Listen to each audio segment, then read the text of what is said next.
গেদা বল 1947 সালে কি হয়েছিল? স্যার গেদা কোথায়? গেদা তো ঘুরতে গেছে।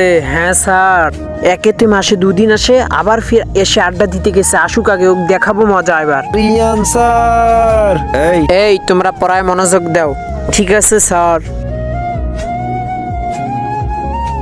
আহ আহ আহ আরে বাপরে! স্যার স্যার স্যার স্যার, এই কি হয়েছে রে? স্যার আপনার ক্লাসে দানব এসেছে। তুই পাগল নাকি? স্যার আপনি নিজেই দেখুন, আরিয়ান গায়েব হয়ে গিয়েছে। আরে তুই তো ঠিকই বলছিস গান্ডু। এই টিঙ্কুটা কোথায় চলে গেল? চলে গেল। আমাকে খুঁজছেন নাকি আরিয়ান? কিন্তু তার আগে কোনটা তোমার কাছে সব থেকে বেশি দামি? বস্তা টাকা নাকি মা বাবা? যদি মা বাবা হয় তাহলে ভিডিওটিতে লাইক করে চ্যানেলটি সাবস্ক্রাইব করে দিও। আর যদি লাইক সাবস্ক্রাইব না করো তাহলে আমি বুঝে নিব তুমি মা বাবাকে একটুও ভালোবাসো না। আরে গান্ডুটা কেমন দানব রে! জলদি পালা, না হলে সে আমাদেরকেও গায়েব করে দিবে।